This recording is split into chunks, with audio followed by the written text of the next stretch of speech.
Seja bem-vindo ao podcast Além da Trincheira. Esse é um podcast onde você não vai ver a gente bater no papo aqui apenas sobre os problemas presentes, mas também falando das formas de construir um futuro melhor, das batalhas que precisam ser travadas, das sementes que precisam ser semeadas para a construção desse futuro melhor. Meu nome é Gustavo Bittencourt, hoje eu vou receber aqui o Danubis, nós vamos falar sobre empreendedorismo. Danubis, eu vou passar a palavra para você, mas antes disso, eu quero deixar aqui de presente para você um brinde, um boné do Movimento Trincheira. Eu quero que você se apresente inicialmente aqui, fala um pouco de você, quem você é, o que é que você faz. Legal. Primeiro, é uma honra participar aqui desse podcast, desse novo divisor de água na sua vida, creio, né, e na A nossa honra é minha. carreira. E segundo, privilégio receber esse presente aqui. Eu vou fazer logo as honras aqui. E aí, Show de bola. show de bola? Show de bola. E para os demais, eu sou Danúbio José, sou empreendedor, navego aí no mundo do empreendedorismo, no mundo das aulas, das palestras. E com esse propósito, né, de levar ou colaborar, pelo menos, né, com a identidade, com o desenvolvimento das identidades das pessoas, Uhum. sempre focado aí para o micro e pequeno empreendedor, que é o que a gente acredita que é a força que move o Brasil hoje em termos de negócios. E agora aqui com você para melhorar, treinar a comunicação e compartilhar um pouco disso que a gente carrega com você que está nos assistindo, nos acompanhando. Compartilhar um pouco de conhecimento, né? É isso que eu sempre falo no Movimento Trincheira e também aqui no podcast Além da Trincheira. Seguinte, o nosso podcast ele tem alguns pilares, né? Propósito, verdade, coragem, ação. E eu tenho certeza que o nosso bate-papo vai seguir um pouco dessa linha e desses valores também. Eu quero deixar a pergunta para você, né? Qual foi, do seu ponto de vista, a maior dificuldade que você já viveu assim para não desistir de fato do seu propósito? Eu sempre respondo essa pergunta, né, quando me fazem, que não existe uma dificuldade. Cada fase da nossa vida, ela é marcada por obstáculos que a gente tem que superar. Hum. E desde a escola, né, a minha maior dificuldade, olhando no modo geral, foi na escola. Começou por lá. Tinha que fazer apresentação e tinha aquela questão de que eu realmente nasci em uma família muito humilde. A gente não tinha recursos e aí tem uma observação aqui. Não tinha recursos para o padrão de escola pública. Hum. Sempre fui aluno de escola pública. E tinha que fazer apresentação, e tinha que fazer trabalho, formar equipe, e eu tinha uma sensação de autoestima muito baixa. Então, a partir daí começou o desafio de superação. Eu caí na real, porque até então, no ambiente familiar, a gente se sente confortável, naquela questão da zona de conforto. Você está no seu ambiente familiar, você está entre amigos, você vai levando. Aí você chega na escola, principalmente no nível médio, o grau, né, o nível aumenta. Sim, com E aí certeza. você tem que se destacar um pouquinho, porque senão você fica para trás. E aí eu tive que superar a minha grande dificuldade. Ou eu venço, ou eu vou ter que fazer no próximo ano a mesma coisa que eu fiz durante todo esse ano. Imagine, se já estava sendo difícil viver aquilo durante o ano, ter que repetir, pronto. Foi uma grande dificuldade e isso norteou, a partir de então, uma sensação de que você pode vencer, você pode ultrapassar. Eu disse: "Eu não vou todo desafio que vier agora eu vou enfrentar". A segunda, né, o segundo grande obstáculo, só para destacar esses 2, foi quando eu decidi me tornar empreendedor. Sem recursos, sem padrinhos, com a cara e a coragem. E aí, como é que você faz? Novamente, é uma postura de enfrentamento. Postura de enfrentamento. E aí, vamos lá, já tinha um exemplo da escola, via que era possível, carei, tomei muitos tombos, aprendi da maneira mais difícil. É Uhum. por isso que hoje eu me dedico ao micro e pequeno empreendedor para, de certa forma, suprir aquela lacuna que eu não tive, que era vazio na época que eu me lancei. Então, essas 2 questões, esses 2 fatores aí foram os 2 obstáculos maiores que eu tive que superar em termos de decisões, assim. Legal, então você trouxe esse contexto aí da sua infância, do período de escola, dessas dificuldades todas, e de certa forma a gente tem que lidar com isso diariamente na vida, porque a Exato. vida é sobre essas dificuldades, essas barreiras que a gente precisa ter essa postura de enfrentamento para Isso, enfrentar, correto? correto. Agora, em algum momento você sentiu medo? Em que momento dessa jornada aí você realmente teve medo aí? Todos, Quando... Tudo. todos, né? Tudo que é novo pra Fala gente, mais, fala mais. tudo que é novo pra gente, tudo que vem, né, com a etiqueta de novo, causa medo. A questão não é você ter medo. Ter medo é natural do ser humano. Eu li recentemente que até os bebês têm medo, né. Eu lembro que um dos medos dos bebês é o escuro e, se eu não me engano, o outro é a altura. Sim. Mas até os bebês têm medo. Então aquele sentimento de apadrinhamento da família tem medo. E aí, conosco não é diferente. A questão é: qual a sua postura diante do obstáculo, do medo, da etiqueta de novo? Qual é a sua postura?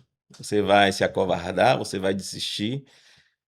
Ou você vai partir para cima, avançar, entender que existe alternativas? E tem um detalhe, que eu tinha uma certa dificuldade em lidar, que era pedir ajuda. Hum. E aí Eh, fica mais difícil, Fica né? mais difícil. Quando você não sabe pedir Hoje ajuda. exato. Hoje, com essa bagagem que a gente adquire, pedir ajuda é algo, para mim, totalmente natural, faz parte do processo. Uhum. Se vai receber ajuda ou não, não importa, mas fale, bote para fora, busque apoio. Não deu certo, não fique chateado, não fique com mágoa, não fique com rancor de ninguém, é parte do processo não, o não é parte do processo, Perfeito. vai para outra direção. Mas medo sempre tive, sempre, sempre. Vira decisões novas. É, Ele só não pode ser maior do que a sua coragem, né? É verdade. exatamente. Então, o medo, eu concordo, ele tá presente sempre em nossas vidas. Muitos desses medos são emocionais, e aí a gente tem que ter a sabedoria de distinguir. O medo emocional você consegue vencer, e aquele medo instintivo, a gente tem que ter a coragem também para enfrentar quando faz sentido, mas é algo que sempre vai estar presente, tá? Tem os medos emocionais geralmente são medos bobos, dá para você vencer e parar de ter aquele medo. Por exemplo, o medo de falar em público. É um dos maiores medos que as pessoas têm, tanto tanto quanto um medo da morte, né, já foi feito É, pesquisa sobre isso, mas é um medo que não faz sentido, porque de fato quando você tá ali num palco, você vai falar em público, você não vai morrer, mas ainda assim o coração dispara, o nervosismo bate, então assim, até ao longo do movimento Trincheira, durante todos esses anos aí, eu pude perceber o quão esse medo, ele é um medo bobo, e quando a gente percebe que o medo de falar em público é um medo bobo, a gente está criando, né, tá dando os passos na direção de vencer esse medo. Então, você falou assim muito da postura de enfrentamento. É uma sim, postura que eu acredito que todos nós precisamos na nossa geração, né? Para construir um país melhor, para melhorar sim, na nossa sim, sim, vida, sim. para ter esse crescimento aí. Falando de medo, o medo emocional é um bloqueio. Eu queria saber, teve algum bloqueio que você identificou que te atrapalhou nessa sua jornada? Teve. É interessante é que isso é algo que eu luto até hoje.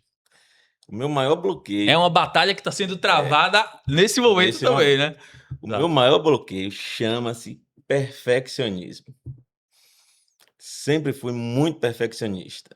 E até então, alguns no início da jornada, na escola, eu achava que isso era muito bom para mim, porque meus trabalhos eram os melhores, notas boas, tal. E culturalmente nós somos ensinados a achar que o perfeccionismo é uma coisa Exato, boa, né? exato. É sinônimo de qualidade, quando na realidade ele pode ser uma forma de você paralisar e não fazer. Paralisar. As demandas foram aumentando, Sim, responsabilidade também, e a expectativa que você espera que os outros tenham daquilo que você está fazendo, ela cresce junto. E aí você, creio que a gente vai chegar nesse tópico, mas já vou adiantar um pouco. Você chega no meio da reprovação, de ser reprovado, sim. de não agradar. E aí eu, no caso, né, falo por mim, acredito que esse seja o problema de muitos de vocês que estão nos acompanhando aí. Mas chega um momento que você quer fazer, prepara algo ótimo. Aham. Aí você vê nesse momento, tá perfeito. Você respira um pouco, quando você volta, diz: "Não, preciso fazer isso de novo". E o interessante é que você repete, repete, repete e não sai do projeto. Perfeito. Inclusive, eu tenho muitos projetos que eu tenho uma mente efervescente, né? Eu penso tanta coisa, eu crio tanta coisa e o medo de lançar, preparava, guardava, preparava, guardava. Por exemplo, eu acredito que eu devo ter uns 3 livros escritos. É, e aí? Tá lá Não guardado. publicou. Não publiquei. Vou lançar o primeiro agora, Ó, mas um conselho de quem escreveu, quem publicou: sim, faça. faça, né? Faça, publique. Não, quando vem aquele pensamento assim, pô, mas não tá bom, ainda preciso de uma coisa para ajustar, ignora, né? É, Você, obviamente, você já fez o básico, aqueles detalhes que você ficar procurando ali, sabe? Pelo em ovo, procurar pelo em ovo. exatamente. Não existe, é tudo coisa da sua cabeça. Eu lancei o meu livro, aí agora, ontem, né? Sim. Minha irmã leu e falou: pô, Gustavo, gostei demais, depois eu vou te mandar o feedback. Então, assim, eu falei: poxa, eu fiz o livro, achei assim, pô, não ficou do jeito, mas a gente sempre tem essa impressão, né, de que poderia ser um pouco melhor. E o perfeccionismo ele acaba travando e fazendo você não frutificar e dar o resultado. E falando do seu livro, Sim. eu li também. Eu não terminei ainda. Deixar o gancho aí para quem está nos acompanhando pesquisar, mas é muito bom. É meu estilo de leitura, eu gosto. Me envolveu, cativou e já, ó, abriu muitas chaves, muitos pontos Uhum. que a gente até tem coisas que não são novidade, né, Claro, que com você já certeza. conhece. Mas você olha sobre uma outra ótica, sobre um outro ponto de vista. Parabéns, né, Valeu. pelo seu livro aí, Agora As sim, Vértices da vamos lá. Prosperidade. Vértices da prosperidade.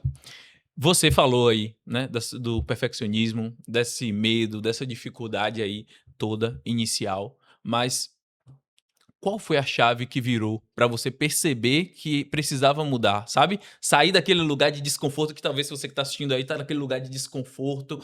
Poxa, eu quero mudar minha vida, eu me sinto travado, eu me sinto bloqueado. Tem como sair desse lugar, né? No seu caso, o que foi que você fez pra mudar quando você identificou que a mudança era mais do que necessária? Tem 2 momentos principais. O primeiro momento não foi quando eu identifiquei que precisava mudar e procurei algo. O Uhum, primeiro momento aconteceu de uma forma muito natural. Eu tenho uma família que eu gosto muito, que nós crescemos juntos, e eu me casei, fui morar em um outro bairro, passei um tempo sem ir no local. Depois de alguns anos, eu voltei e fui visitar essa amiga minha, a mãe de um amigo meu, por sinal. E aí ela foi e me perguntou: "E aí, Danush, como é que você tá? Terminou a faculdade?" Aí eu falei: "Não." Aí ela disse: "Não acredito. Você tem um potencial incrível. Eu acompanho você desde criança. Você tem um potencial incrível. Você sempre se destacou. Pessoas com menos potenciais que você já terminou a faculdade, ingressou no serviço público, montou negócios, uhum. e você não terminou a faculdade ainda? Por quê?" Pronto. Essa pergunta, Foi essa frase simples de uma conversa natural foi o gatilho. tocou, sabe? Sabe o que é aquele negócio que vai lá e revira você por dentro e passa um filme na sua cabeça, e aí eu voltei com a cabeça pegando fogo. E percebi que eu precisava fazer algo. Acendeu uma luz, né? Acendeu a luz. Mas do momento que você percebe que precisa fazer algo, até o momento que você começa a realmente fazer alguma coisa, muitas vezes leva um tempo. Sim. Levou um tempo, mas esse momento aí foi crucial, tanto que eu guardo ele até hoje, e isso aí tem mais de 20 anos, e eu guardo esse momento aí, assim, com muito carinho. Abraço, eu sei que vocês vão assistir para Rejane, Kekel, e essa família que Legal. me ajudou bastante aí. Legal, que bom. E quando a gente fala de empreendedorismo, a gente sempre sabe, mas a gente tem a consciência de que o empreendedor ele não pode ser perfeccionista, porque o empreendedor é o cara que vai botar a mão na massa, é que vai para a trincheira de fato. Então, se você pudesse dar um conselho para outros empreendedores que tenham uma trava aí com o perfeccionismo, o que é que você diria dessa posição de quem já sabe qual é essa batalha? É simples, cara. No mundo do empreendedorismo, não há tempo para que você seja perfeito. Simples assim. É muita novidade. São muitos produtos, é o marketing que evolui, né, são os parceiros comerciais que você precisa trocar Com constantemente, certeza. são as mudanças da sua loja que a empresa ela é um organismo eu costumo dizer que, Vivo, né? não pode ser vivo, mas eu sempre digo que é um organismo vivo, ele se movimenta independente do que você É faça. composto por pessoas, né? Exatamente. E se você ficar buscando aperfeiçoar, o mercado ele passa por cima de você. Os seus clientes, eles passam por cima.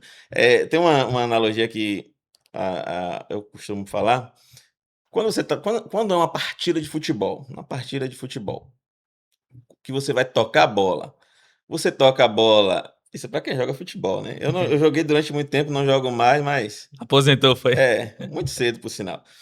Quando você toca a bola, você toca para os pés do cidadão ou você toca à frente do seu companheiro? Sempre à frente. Sempre à frente. E como é que você vai calcular um perfeccionismo para algo que você está lançando para frente? Você não sabe ainda, tem, vertentes aí que você desconhece, tem Sim. momentos que você desconhece. E se você esperar o perfeccionismo, o seu inimigo, ele vai perceber qual é a sua intenção, a sua jogada e você vai ficar para trás, você vai ser sempre mais um no mundo do empreendedorismo que nem sempre alcança o objetivo. Então Perfeito, e principalmente no ambiente que vamos aqui, entrar em concordância, né, o Brasil é um ambiente um pouco hostil para o empreendedor, apesar de ser um dos melhores lugares para empreender, porque nós temos muito problema, né, e quem é bom em resolver problema é é o empreendedor, é de fato. é lamentável o que fazem, pegando essa oportunidade aí, é lamentável o que fazem com o nosso país. Sim, Nossa população, ela tem o desejo de empreender. Quando você pesquisa, você faz um levantamento, você vê que a população tem um desejo de empreender. O país, ele tem os meios, os recursos necessários para empreender e permite uma modalidade muito grande de empreendedorismo: turismo, alimentação, a própria indústria, né, pequena ou micro, pequena e grande. Micro que eu falo é a indústria que fabrica o salgadinho, né, aquela sim. pessoa que fabrica salgadinho, o salgado ali para a própria comunidade, é uma indústria. A gente às vezes, os donos dessas indústrias, às vezes se diminuem, né, porque não se enxerga como não, você produz, você, eh, pega essa ferramenta que você tem aí, gera produtos, você distribui, você é um industrial sim, não se enxergue. O microempreendedor, ele não se enxerga como empresário.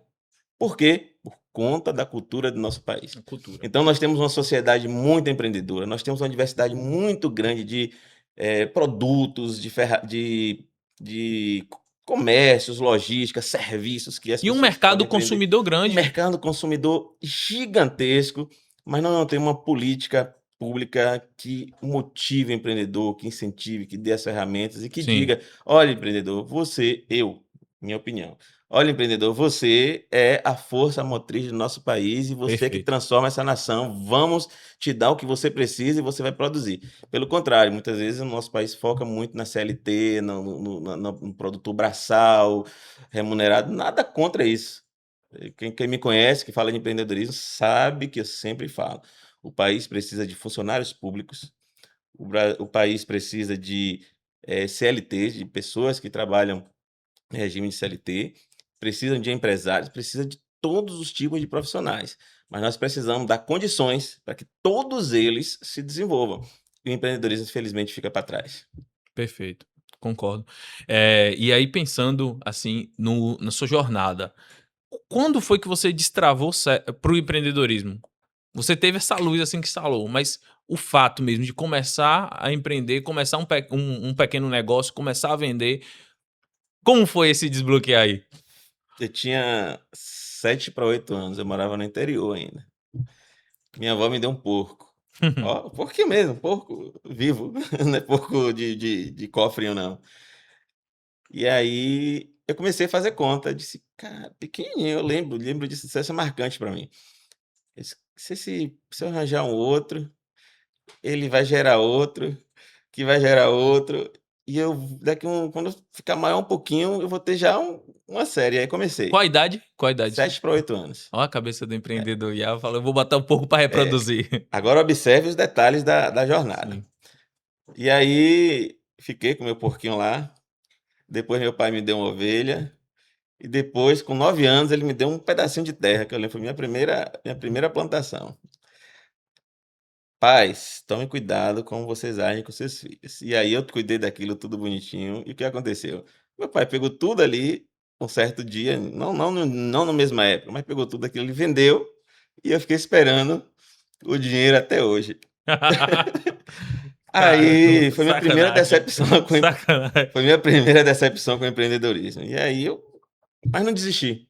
Aí vim para Salvador, Mas estudei. já te fortaleceu depois para empreender na Foi, vida foi. real, Você que às você vezes vai você tem isso. entendendo, né. É. Vendi sequilho, cachorro-quente, estagiei e tal. E eu sempre tive uma dificuldade em lidar com ordens, certo. Eu sempre tive dificuldade em receber ordens e cumprir horário, essas coisas assim, e eu disse: "A única saída que eu vejo para eu não passar por isso, é se eu for dono do meu próprio negócio. Ser empreendedor vai ser minha chave que vai abrir portas para eu não precisar engana-se, né, hoje em dia a gente sabe que por mais empreendedor que você seja, você tem compromissos a cumprir, você tem escala, você tem mais obrigações até de que quem não é empreendedor, mas Sim. naquela época meu pensamento era esse. A escala 7/0, né. Exa Só quem é exatamente. empreendedor sabe. E aí eu comecei e fui desenvolvendo, desenvolvendo, e tiveram muitos percalços até aqui, falências e coisas desse tipo. Mas minha segunda motivação, né, a primeira foi que eu vi que eu poderia multiplicar recursos sem muitos esforços, né. E a segunda motivação foi que eu achei que poderia não ser mais, receber mais ordens e cumprir escalas de horários, essas coisas. Então foram os 2 motivos, as 2 maiores motivações que me levaram a empreender. É, e eu percebo isso, no perfil empreendedor, né, essa um pouco dessa indignação, eu quero ser dono do meu próprio negócio, eu quero ter a minha liberdade, eu não quero ficar batendo ponto, né. Então acho que isso é um ponto meio que comum em todo empreendedor. Agora, Danúbis, me diga um conselho prático de você que teve essa sua trajetória, começou a empreender, né, teve essa experiência desde cedo lá dos 7 anos. Então, me diz assim, na rotina do empreendedor, que exige essa batalha diária com as dificuldades, passar por cima dos problemas, ter postura de enfrentamento. Quais conselhos práticos você daria para um outro empreendedor que está nos ouvindo aqui? Ó, o primeiro conselho é que sua vida não se resume à sua empresa. Você está decidindo empreender, você optou por esse caminho, entenda isso. A Verdade. sua vida não vai se resumir à sua empresa. E Você não pode, né? não pode. Você tem família, você tem uma vida social, você tem uma vida espiritual que você precisa cuidar, você tem sentimentos, você tem físico, mental, você precisa conseguir conciliar todas essas coisas com o empreendedorismo. Senão o seu empreendedorismo, ele deixa de ser uma ferramenta, né, de libertação, de transformação, e passa a ser uma ferramenta de escravização. Você vai se tornar escravo do seu próprio negócio. É fácil? Não. Eu acredito que hoje, Gustavo, não tem estatística, mas eu acredito que mais de 60%, e eu estou sendo otimista, mais de 60% dos pequenos e micros empresários, eles se tornaram escravos do seu próprio negócio. Tem empresa aí que está acabando o casamento, tem empresa aí que está destruindo família, tem empresa que está destruindo vida social das pessoas, Exato. certo? Então meu grande conselho é esse: separe. Separe, você vai dizer que é impossível, mas não é impossível. Separe finanças, separe vida empreendedor, separe família e trate cada um, né, no seu devido tempo, na sua melhor forma. Segundo grande conselho, não tenha pressa, sabe? Você empreender hoje é não ter pressa. Aquela questão do alicerce, da estrutura. Para quem está começando, construa um alicerce, uma estrutura sólida, sem pressa. Você não vai, por mais que você corra, infelizmente, se você for trabalhar do modo honesto, Mas se você tiver caráter, se você tiver princípios, se você tiver respeito para com o próximo, para com o seu negócio, você não vai ficar rico da noite para o dia. Então não tenha pressa. E nem sei se você vai ficar rico É, depois de um tempo, exato. mas não tenha pressa. Construa suas bases, construa um negócio para sua família, seus filhos herdarem. Esse é o meu grande conselho. E aí tem uma grande jornada até lá que eu costumo chamar de jornada empreendedora. Show, show. Vem cá, você conhece Flávio Augusto? Sim, sim. Um grande empreendedor, né? Um cara que me inspirou muito também a começar a empreender, a buscar esse caminho do empreendedorismo. E o que ele costuma falar muito é que o empreendedor ele precisa ter visão, ou seja, ele precisa ver o crescimento lá no longo prazo para se manter motivado. E o cara precisa ter coragem, porque é assumir risco. Da mesma forma que o negócio pode ser bem sucedido, você tem riscos que você corre e que podem levar o negócio a não dar certo também. Então, o empreendedor tem que ter visão, coragem e competência. Isso. Não adianta o cara aí, vou abrir minha primeira empresa se você não tem conhecimento ainda de vendas, não tem conhecimento numa área. Então, o cara precisa saber bem, ter o conhecimento, coragem e visão para ser bem sucedido. Você concorda com essa afirmação? Plenamente. Eu acrescentaria algo que eu descobri Vá, recentemente. acrescenta, vamos lá. Empresa, negócios, visão, coragem, tudo né, converge para comunicação. Comunicação. A comunicação tá em tudo, né? Não tem como Não fugir dela. adianta você ser. Isso é tremendo, isso é tremendo. Quantos profissionais a gente conhece que são excelentes profissionais? Tem um detalhezinho aí que você ser um excelente profissional não implica você ser um excelente empreendedor. São dois mundos, são dois universos diferentes. Exato. Mas nós estamos falando aí daquele São competências cidadão. comportamentais diferentes. Exatamente. Nós estamos trazendo esse universo aqui para o empreendedorismo. O cidadão, ele é um excelente profissional, ele é um excelente empreendedor, mas ele não comunica bem o serviço que ele faz e a empresa que ele tem. Eu conheço muitos profissionais, conheço profissionais de excelência que tiveram negócios promissores e que não foram para lugar nenhum. Pelo contrário, eu conheço pilantras, desculpe a expressão aí, mas pilantras, Sem bloqueio na sem comunicação. Pode bloqueio, falar. que Pilantra mesmo. mente, que engana, e os caras estão, sabe, nadando em dinheiro, usufruindo de fortunas. O Instagram do cidadão aí parece que ele vive que nasceu em berço de ouro, e não, na verdade não é. Perfeito. Ele simplesmente optou por comunicar bem algo que ele faz mal. E aí o resultado, E mesmo assim, infelizmente, a gente vai chegar lá também, que eu sei, na sociedade de hoje midiática, né? Então esse cidadão aproveita a mídia aí para transmitir essa mensagem, ganhar muito dinheiro com isso, enquanto excelentes profissionais não comunicam. E como diria um apresentador que já faleceu há algum tempo, Chacrinha, não comunica e se estrumbica. boa, excelente, boa referência. É o seguinte, e na vida empreendedora, você falou, empreender, ter a sua empresa, tem que separar da sua vida pessoal. Tem. Concorda, né? Isso é um ponto Plenamente, passivo. plenamente. Qual é um hábito que o empreendedor tendo ajuda ele, por exemplo, na trajetória do empreendedorismo, né? O que você acha que é um hábito fundamental, um hábito pessoal que deve ser cultivado do empreendedor? Ó, o primeiro hábito é o hábito de planejamento, seja curto, médio e longo prazo. Seria o hábito de sempre estar fazendo Isso, você planejamento. faz o planejamento, mas isso aí é uma habilidade de negócio, você tem que ter lá isso faz Sim. parte. Mas quando a gente trata de hábito, que é aquilo mais rotineiro, é pela manhã, ao acordar, você ter seus momentos definidos de estar com sua família. Prioridade, qual é a prioridade? Você sai desesperado para a empresa? Não. Primeira prioridade é família. Afinal de contas, se você não estiver bem familiarmente, você não vai estar bem no seu negócio. Vai sair de casa preocupado, assustado. Eu penso assim, nenhum sucesso no empreendedorismo justifica um fracasso na Na família. família. A família tem Perfeito, que vir perfeito. antes, que é a base, é a base.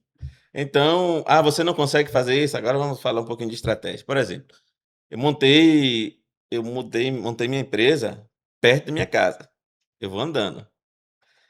Quantas pessoas gastam aí 1 hora, né, 40 minutos no trânsito? Não é porque eu, como empreendedor, tenho mais tempo do que os outros e consigo fazer. Não, eu sou super atarefado, eu me assusto com a demanda do meu dia a dia. Mas quando eu montei minha empresa perto da minha casa, 40 minutos que eu ia gastar no trânsito. É 40 minutos que eu tomo café com meu filho, que eu fico em casa, que eu fico mais sossegado, Sim, mais sem pressa. Não é porque é o mesmo tempo que eu tinha todos os dias e que, por uma decisão estratégica, eu consegui para ficar com minha família. Dependendo da situação, eu posso ir em casa almoçar. sim. Eu posso, no caso, posso recebê-los lá na empresa. Outro dia, a pessoa, às vezes é necessário que minha esposa vá fazer alguma coisa e deixe o menino lá comigo. Meu filho recém-nascido, mas não, né? Já tem 1 ano e 3 meses. E aí as pessoas chegam lá e ele tá lá tocando terror, tirando tudo, bagunçando tudo. E as pessoas dizem assim: "Cara, que trabalho, né, você fazer isso aqui". E eu penso comigo: "Não é um trabalho, é um privilégio". É um privilégio, com Quantos certeza. pais e mães gostariam de, por 10 minutos, 15 minutos, ter a liberdade de receber seu filho no trabalho, né, deixar ele bagunçar. Muitas vezes eu deixo ele de propósito lá derrubar as coisas. Deixa, né, com certa, só para ter a satisfação de tê-lo ali, de ver ele sorrir. E aí depois, tchau, bote no lugar, meu filho, ó, bora guardar tudo aqui, hein? Você tirou do lugar, vamos guardar, tal, e agora tchau. E aí Sim. continua a vida. Isso é um privilégio. Então, dentro daquilo que nós estávamos falando, é sobre isso. Você empreender, mas não perder o foco da família, não perder o foco das finanças, não perder o foco social. E assim nós vamos derrubando uma muralha a cada dia. Massa. Agora, além dessa trincheira, né, que você está batalhando todo dia como empreendedor, né, apesar de você falou que é um privilégio ter ali a sua família próxima e tal, eu acredito que é muito de decisão também. Algumas Sim, pessoas acabam tomando decisões erradas na vida, né, e aí depois vai culpar e tal. Não, quem tem um privilégio, você não nasceu com essa posição, foi fruto das suas decisões. Você colocou família em primeiro lugar, ou seja, eu não vou abrir mão da minha família para empreender, eu vou trazer as coisas e conectar, isso. adaptar, né, a sua jornada e às vezes pode passar despercebido na vida aí de um empreendedor que não está atento para essa situação, que não tem prioridade, né? O negócio é a prioridade. E aí, se a família dá errado, os relacionamentos começam a dar errado, isso impacta o desempenho dele como profissional, o desempenho do negócio e a gente, o ser humano, uma parte é toda emocional, né? Então, se o Sim, seu sim. emocional tá, você tá ansioso, saiu de casa brigado, se você tá estressado, isso tudo vai repercutir no seu desempenho. Isso é fato. Então, fazendo a pergunta aqui, que tipo de Brasil você deseja para o futuro, falando dessa ótica aí, né, de empreendedor que vê muitos problemas, vê muitas barreiras, vê muita oportunidade, você dando números, o que é que você vê e o que deseja? Essa é o grande desafio nosso. Aí você fala assim: "Ah, desafio só fi", porque antes de qualquer coisa acontecer, a gente precisa ter isso claro na nossa mente. Quando você pergunta: "Que tipo de Brasil você espera?", quantas pessoas teriam essa resposta pronta para responder?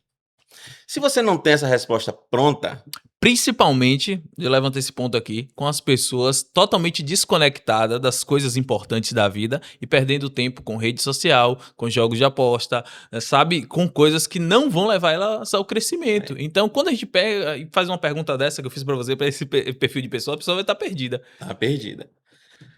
O o Brasil que a gente espera, e aí eu vou puxar mais uma vez a sardinha para o meu prato, é um Brasil empreendedor, um Brasil de educação, um Brasil consciente, um Brasil onde a aparência importe menos que a realidade, que a consistência. E aí você pode estar dizendo: "Ah, a realidade muitas vezes é feia". Claro, para a gente mudar uma realidade que hoje é feia, nós precisamos enxergar essa realidade como feia. Com certeza. A população hoje, ela está olhando para coisas terríveis e está achando bonito. Como é que você vai mudar essa realidade? Se aquilo não está incomodando, se aquilo não está doendo, se aquilo não está envergonhando. Então nós precisamos, né, falei do empreendedorismo, falei da educação e quero agora, voltei para fazer uma ressalva, da educação de qualidade, certo? Certo. Uma educação sem correntes ideológicas, uma educação sem falsas mensurações. O que a gente vê hoje é as pessoas medem os níveis e as questões educacionais utilizando os parâmetros falsos, Com certeza. parâmetros inexistentes. Quando você compara os parâmetros que para muitos vão bem, que você pega um padrão internacional, você vê o desastre da nossa educação, você vê o desastre do nosso empreendedorismo. Então, o Brasil que eu espero é um Brasil empreendedor, um Brasil sólido, um Brasil da educação de qualidade, um Brasil de pessoas fundamentadas na realidade, por mais dura, por mais feia que elas sejam em alguns pontos. Se eu estou trazendo esse Que lado valorize, né, o empreendedorismo, a complexo, educação. nós não estamos falando aqui dos pontos positivos que o Brasil tem, certo? Esses aí, muitos vão bem Claro. naturalmente. Eu estou falando porque esse lado é o lado que está sofrendo, certo? E eu não quero ver um Brasil de sofrimento. Então, eu alerto para esses lados que estão, para esses grupos que estão em dificuldades, que estão em sofrimentos, para que eles despertem, eles guerreiem, eles batalhem para chegar nesse outro Brasil bonito, que é o Brasil da foto, que é o Brasil do vídeo, é o Brasil da propaganda, que existe. É o Brasil que todos nós queremos, né? Eu Existe. acho que tem um Exato. anseio grande de todos os brasileiros esperando por esse país, que Exa valoriza o empreendedor, que valoriza a educação. exato. Na educação, você falou aí, pô, das métricas erradas, aí você vê Exato, exato, exato. considerar nível de aprovação de alunos como uma questão para saber se a educação tá boa ou não, sendo que o aluno ele pode ser aprovado sem ter aprendido de fato o conteúdo. Verdade. Então as métricas estão erradas, a forma de enxergar, de medir, as medições estão erradas, porque de fato o Brasil, em termos de recurso natural, é um dos países mais ricos do mundo. Isso. O que é que falta? Qual é o gargalo? É a cultura que não valoriza o empreendedor, é a falta de investimento em tecnologia e mentalidade. Então o brasileiro ele tem que se ver dono do país, dono do seu negócio, ter uma postura de quem vai assumir a responsabilidade pela mudança. Isso faz muito sentido para o Sentido. movimento Trincheira também, sabe por quê, Danubis? Aqui eu acredito que toda mudança ela vem de um propósito, quando todo mundo acorda para o seu propósito e Sim. pensa em dar a sua contribuição.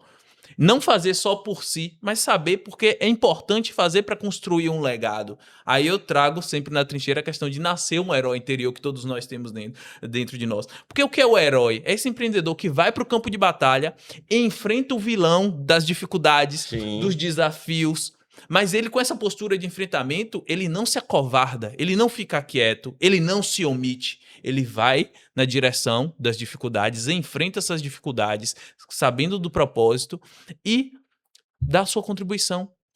Porque nessa jornada você faz aliados, você se junta com outras pessoas, você desperta outras pessoas. Aquela pessoa na sua vida lá que falou assim, poxa, despertou você para o empreendedorismo, né? Lembra que você falou que acendeu uma luz? Então, foi através da comunicação que ela te fez Exato, fazer isso. exato. Perfeito. Então, a comunicação, ela tem esse papel fundamental e eu acredito assim, quando a gente pensa nos problemas e a gente olha para a solução passa pela comunicação. É preciso, de momentos como esse aqui, falar dos problemas reais, para que as pessoas não se distraiam com os falsos problemas. E aí eu acho que esse é um dos caminhos para a gente provocar essa mudança. O que é que você acha? Perfeita a sua colocação. Eu falei, e você repetiu aí, acerca de uma frase que eu vi. Teve um outro momento muito marcante na minha vida. Eu não, tenho um amigo que ele tinha essa veia empreendedora também. Ele me motivou muito. E ele trabalhava em uma empresa, uma multinacional, Sim. e a gente era muito amigo, mas muito amigo mesmo. Há 16 anos, era menor, não podia nem ir, né, em muitos eventos. Ele era estagiário lá. E aí teve um evento, nem sei se essa empresa existe ainda, a Ericsson. E aí tinha uma palestra lá para os funcionários. Aí ele disse: "Eu vou te levar". E aí vem os bloqueios, né? Como é que eu vou entrar? Eu sou de menor, né? Eu sou menor de idade, não sou funcionário da empresa. Ele falou, vou te levar. E aí ele sabia que eu gostava e eu fui. É, o nome da palestra é, se eu não me engano, foi Quer Vender Mais? Uma receita com a 3M do Brasil. Mas enfim. Aí ele foi, aí chegou lá, só trouxe um irmão, não sei o quê, e falou lá, ele era uma pessoa muito comunicativa, todo mundo gostava dele, deixa ele entrar aí eu entrei. E aí teve uma frase que eu ouvi lá, que eu nunca esqueci. A palestrante, que eu nem faço ideia quem era, mas disse assim, ó, se você não falar, ninguém vai te ouvir. E você vai continuar exatamente do jeito que você tá, se não pior. Isso foi forte, porque era aquele menino tímido, que tinha medo de falar, eu tinha medo de pedir, eu tinha medo de buscar ajuda, eu tinha medo. E aí eu ouvi aquilo e disse, pessoas, né, de outra classe, de outro nível, tá acreditando nisso, tá falando isso? Isso não é vergonha, isso não é motivo de vergonha. E aí carreguei isso para mim. Posteriormente, tempos depois, nós chegamos na trincheira. E aí a gente vê diversos profissionais de diversas áreas com bloqueios, com limitações, com impedimentos que muitas vezes está apenas aqui, na nossa cabeça. As barreiras As invisíveis. barreiras invisíveis. A gente vai para a questão do país. A gente vê que o país, né, de certa forma, o país, entre aspas, ele faz questão que as pessoas não extrapolem aquele seu limite, né, aquele seu mundo ali pequenininho, né, você não pode sair além do seu bairro, além do seu trabalho. O máximo que você pode sair é uma época de carnaval e muitas vezes é uma fuga, porque você é um mais um na multidão, você não se destaca, ninguém te percebe, então é confortável para você estar lá naquela avenida, naquela multidão, né, extrapolando, e as pessoas vão começando a acreditar que a vida é só isso, que ela é só isso. E aí nós carregamos, como você falou, um propósito maior. Todos nós, absolutamente, eu acredito que todas as pessoas carregam um propósito de transformação. Uns como empreendedor, você citou meu caso, eu já estou expandindo aqui mais, saindo, deixando um pouquinho meu ponto de vista. Como empreendedor, né, e partindo para outros Sim. pontos de vista. Você como comunicador, e aí você diz assim, mas eu não sou só comunicador, sou engenheiro, você se formou, né? Então você é engenheiro, Engenheiro, escritor, você não empreendedor está também. exercendo a engenharia talvez, mas você é. Você tem um diploma lá, você é um palestrante, você é um escritor, como você acabou de falar. E o que está faltando para as pessoas entenderem que elas podem ser mais do que aquilo que alguém disse que ela tem que ser? Nós somos multifunções, nós temos multifaces, nós temos multiconhecimentos. E a gente vai para esse ambiente hoje formatado para limitar as É, pessoas como pais, como mães, como empreendedores, como funcionários de empresa, como comunicadores que somos. Todos nós somos comunicadores. Alguns comunicam aqui de frente para o microfone, de frente para uma câmera, mas você comunica na sua família, você comunica na sua casa, você comunica no seu círculo de amizades, você se comunica com pessoas que você nem conhece. O brasileiro tem algo muito forte, que é chegar, por exemplo, em uma fila de hospital, uma situação mais adversa que pode existir. Eu citei que é o hospital de propósito, que é um lugar onde as pessoas estão sentindo dores, e o brasileiro, principalmente o baiano, ele chega lá, ele interage, ele conversa, ele dá risada, ele transforma aquele ambiente. Por que se limitar só nisso? Nós podemos mais. Nós somos mais que isso. Nós exato. somos brasileiros resilientes. Acredito muito nisso. E a gente tá falando aqui sobre problemas, né? É, Os problemas são reais, eles estão aí. A gente tem que olhar para os problemas, não vale a pena, não é errado ignorar os problemas, né? Você não ganha nada ignorando os não problemas. podemos ignorar. É importante ter postura de enfrentamento, escolher os problemas também que você vai. Quais são as batalhas que você vai batalhar, né? Não tem como você resolver todos os problemas do mundo, mas tem como você dar a sua contribuição. E nessa ótica aqui, e a ideia do podcast não é só falar dos problemas, né? É também trazer a visão do que precisa ser feito. né? Então, quais batalhas você acha que precisam ser travadas hoje pelos empreendedores, pelas pessoas, para ir nesse rumo do Brasil que você deseja? Vamos lá. Existe hoje uma cultura meio que disfarçada, né? É intrínseca. Ela não, evidentemente que ninguém vai falar que é isso. Mas existe uma cultura de se criar personagens. Os indivíduos hoje, as pessoas hoje, Você fala em redes sociais, as redes pessoas. sociais. A questão, Gustavo, é que a rede social ela não fica só na rede social. Uhum. Nós estamos falando aqui de comunicação. Na vida, né? Quando alguém, eu vi recentemente, não lembro onde foi, alguém falar do programa de televisão. Isso para mim foi muito forte. Ela disse assim: programa de televisão foi pensado para programar pessoas. Aí, ó, presta atenção. Isso Então, aí é mais real Cara, isso aí é a realidade. Qualquer pessoa que sabe que é treinador comportamental que estuda PNL sabe que a exatamente. linha é exatamente essa. O programa de televisão ele foi pensado para programar você. Agora você observe quais são os programas de televisão que são difundidos na rede pública de TV, né? Na rede aberta de TV. Eu, felizmente, né, eu tenho o privilégio de ter acesso a uma comunicação fechada, né? Canais fechados. E isso fez muita diferença para mim durante a pandemia. Durante a pandemia, Gustavo, eu assistia canais da França, assistia canais de Portugal Sim. e Itália e Estados Unidos e talvez tenha mais algum país. Japão e China tinha lá, o Japão eu sei que tinha, mas era de complicado assistir. E aí você pegava as notícias que estavam sendo transmitidas nesses canais lá no país em loco, e você comparava com o que era transmitido aqui na rede aberta de TV. Pô, a E diferença. eu me perguntava, eu dizia, vou trazer mais para próximo. A gente está falando, eu falei de países. Eu assistia canais de TV que tem o canal aberto e tem o canal fechado, o canal pago. O que se dizia no canal pago para o público pagante, público assinante, que é costume Completamente dizer, diferente. era completamente diferente do que se dizia na mesma emissora da rede pública ou da rede aberta. E eu dizia, meu Deus, essas pessoas não têm um respeito, né, pelo seu público, pelas pessoas. E é isso. Então, hoje a gente vive muito isso. O que é interessante. Então seria assim, as pessoas tomarem consciência Exato. desse problema. Por exemplo, TV. Existe quem patrocina, né? A TV ela mostra os interesses dos patrocinadores, que às vezes são patrocinadores, têm um incentivo público, privado e etc. Mas isso é a realidade. A gente pode ver hoje na questão das bets, né? Poxa, tá no futebol, tá na TV aberta, e aí tem gente que critica, mas tá fazendo a propaganda também, Exato. ou seja, uma incongruência gigante. E quando a gente desperta pra isso e fala, opa, por que esse conteúdo tá chegando a mim?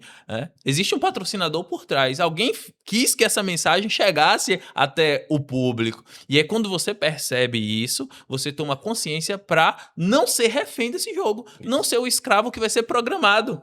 Programado. Aí você, e assim, ó, a jornada de construir essa liberdade, né, assumir o controle da sua programação mental e não ser programado pelos outros, passa pela jornada de aprendizado, que às vezes o brasileiro peca demais nisso, porque a gente é refém da cultura que se impõe.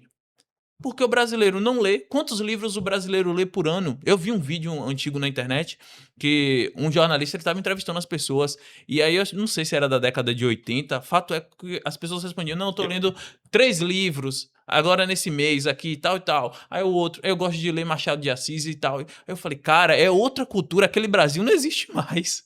Não O existe. Brasil que existe hoje é o das redes sociais, é do cara tá perdendo 2, 3 horas do dia num conteúdo que não vai fazer ele desenvolver intelectualmente. Tem até a notícia recente agora que o QI do brasileiro tem diminuído, não sei se você chegou a ver. Tem.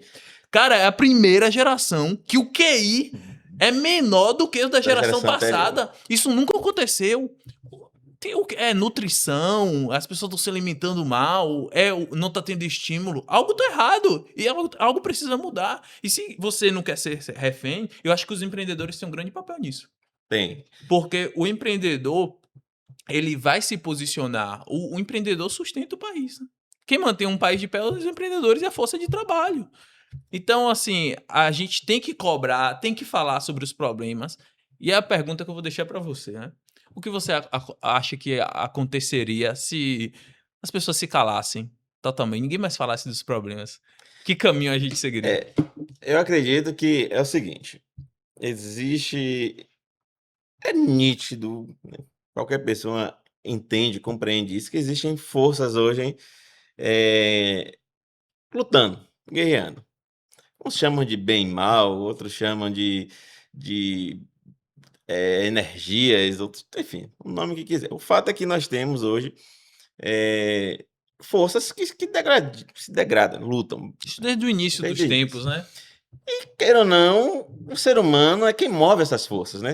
Aquilo que nós falamos há pouco a respeito das nossas decisões, é o que alimenta o que é melhor, o que é ruim. E quando, falando para sua pergunta, trazendo para um outro contexto, nós estamos falando de pessoas boas, de ações boas, de momentos bons, e estamos falando de pessoas ruins, de ações ruins e de momentos ruins. A questão é que o espaço ele não fica vazio. Ele vai estar sempre ocupado por algo, por alguém, por uma ideia, por um projeto, por Uhum, uma força. perfeito. Quando o que é ruim, o negativo diminui e o que é bom está atento, ele vai avançar sobre esse espaço que vai ficando vazio. Mas infelizmente o inverso também é verdadeiro. Quando os bons, quando as energias boas, quando as boas ações, elas vão diminuindo, aquilo que é negativo, que é ruim, eles vão avançando e ocupando esses espaços. Então, quando os bons se calam, os maus vão ocupar esse espaço, né? Vão ocupar esse espaço. Tem uma Vou, frase vou, do vou, Martin vou- Luther King, que ele fala assim: o que me preocupa não é o barulho dos maus, é o silêncio dos bons. eu vou falar uma frase aqui que vai ser para contextualizar com o nosso ambiente aqui. Sim, manda. Quando os bons se calam, os maus pegam no microfone. E estão aí falando. Eu vi outra frase aqui também que é legal. Deixa eu mandar essa mensagem aqui, ó. Quando é que você também vai pegar no seu microfone? Fica a pergunta. Eu acho que é um questionamento que todo mundo deve fazer. Exato. Porque todas as pessoas, em alguma área da vida, podem dar uma contribuição positiva. Tem um conhecimento que pode compartilhar, pode dar um conselho que vai gerar transformação na vida de outra pessoa. E quando você se cala, você está sendo parte do problema. Olha, Gustavo, e, e você, telespectador? As pessoas pensam que precisam escrever um livro, pensam que precisam fazer uma palestra, enfim, dar uma aula. Lembre que eu falei aqui que o que me despertou foi uma frase que uma amiga minha falou num contexto de amizade, de uma conversa espontânea. E aí, terminou a faculdade? Talvez você só precise fazer uma pergunta para uma pessoa que você vai despertar o herói que existe nela. Vai despertar a realidade que ela está e a realidade onde ela pode chegar. Tem uma outra frase que eu gosto muito que diz que a internet deu voz aos imbecis. Mas o que a gente precisa entender é que é o mesmo espaço, Gustavo. Mas eu acho assim, com essa afirmação que você falou, eu já vi essa frase ser utilizada também para os dois lados, né?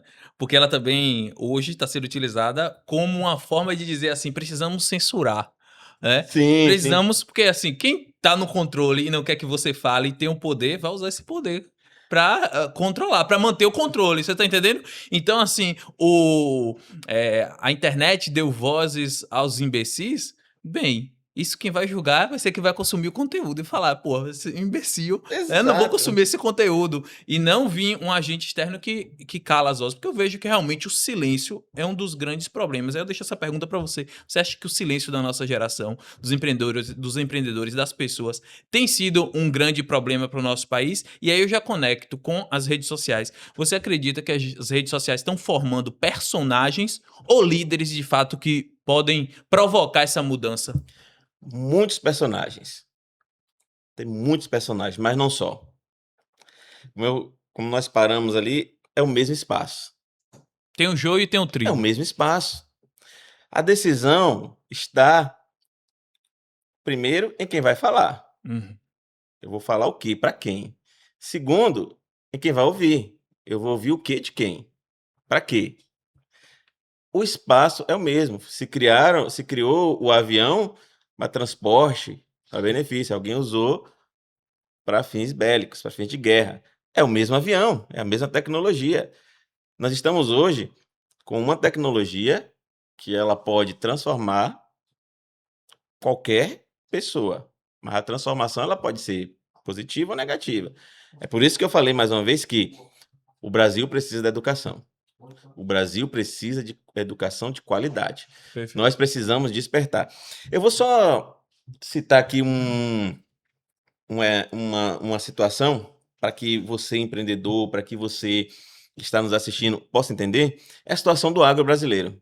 Há 30 anos atrás, o agro brasileiro era menosprezado, nós tivemos uma cultura de industrialização, de migrar, e se criou a imagem de que mora no interior é um jeca, não se desperta, não se desenvolve, e aí a gente vai entrar na industrialização e muitas coisas. De Sim. 30 anos para cá, o agro brasileiro ele diz assim, peraí, a gente não tem apoio, vamos o quê? Formar nossa rede de apoio. Formaram-se cooperativas, formaram-se bancos, criaram-se universidades, o agro ele cresceu, ele se desenvolveu, o agro hoje ele constrói estrada, ele elege deputados, ele realmente navega de forma independente. De certa forma que eu vi um presidente de uma federação aí dizendo que o governo investe no agro hoje representa apenas 10% do que o agro investe em si mesmo. Reinveste. Mas porque se posicionou. Se posicionou. Por que você, empreendedor, por que você do micro, pequeno, não entende isso e toma essa postura? O agro, a população agro brasileira hoje ela é infinitamente menor do que a população de empreendedores. E eles conseguiram fazer essa transformação. O agro hoje, ele é ouvido, ele é respeitado. Perfeito. E aqui para nós, o governo teme o agro, né? Teme a galera do agro, ele teme, ele treme diante do que quando o agro se movimenta. Por quê? Porque ele se impôs. Porque na Ele dinâmica de entendeu. poder, quando o outro começa a ter poder, começa a ameaçar o seu próprio poder. Exato. Então hoje tem, Gustavo, para a gente, eu sei que a gente está finalizando, a gente tem hoje um movimento, uma força, um sistema que ele trabalha para que aqueles que podem causar transformações sejam oprimidos e não tenham tempo, não tenham espaço, não tenham voz para transformar. Quem são essas pessoas que podem transformar esse país? Jovens que estão se formando na educação, né, que estão agora estudando nas competências, seja lá quais forem. Nós temos esse é um ambiente que eu acho que é o mais complexo e o que mais pode gerar transformação, que é o ambiente de quem está se formando, dos estudantes, o ambiente dos empreendedores, que é uma maioria, que esse eu defendo que faz parte, Sim. e o ambiente da comunicação. Perfeito. Eu acredito que se dentro desses 3 ambientes se despertarem ideias, pessoas com ideias e com consciência, como o agro despertou, a gente vai ter uma transformação muito séria nesse país. A transformação não vem de um único indivíduo, Não né? vem. Vem do meu posicionamento, do seu posicionamento e do seu posicionamento também. A mudança vem de nós. Então, para finalizar aqui, Danubis, por que você acha que as pessoas têm tanto medo de falar, de se posicionar? Rejeição. As pessoas têm medo de ser rejeitada. Mas só rejeitado é rejeitado. Se você gosta, e a gente viu muito isso, você gosta muito de uma família, de um grupo de amigos, e aí você emite uma opinião que é contrária àquilo, eles vão rejeitar. Então, quero deixar um recado para você que está ouvindo isso aqui. Se o maior problema for rejeição, saiba que você faz parte de um todo. E Deus não nos colocou aqui em vão. Cada um tem um propósito e cada um tem um legado que precisa ser construído. Danubis, qual o último recado que você daria para essas pessoas que estão fugindo da própria trincheira na vida delas? Olha ali, fala. Fé. Fé é o firme fundamento das coisas que nós não vemos, mas que nós esperamos. Quando você entender que dar um passo, né, um passo literal, significa vencer, você vai longe. E aí você diz, mas dar um passo significa vencer? Dar um passo significa vencer. Às vezes é um passo em direção a um curso, às vezes é um passo em direção a um movimento como esse que nós estamos fazendo aqui, Trincheira. Inclusive, siga a Trincheira, @trincheira_SSA no Instagram. Deixa a sua rede social também aí, que o tempo tá acabando. Vamos lá, @Danubes José, simples assim, DANUBES, José, você vai ter acesso lá. E a partir de lá você vai conhecer vários outros projetos que a gente trabalha, como associação, como cursos e outros movimentos que a gente faz parte, que você pode se aproximar e dar esse passo que eu estou falando aqui agora, um passo de fé. Muito obrigado. Tamo junto aí, foi uma honra para mim. Valeu. Sempre.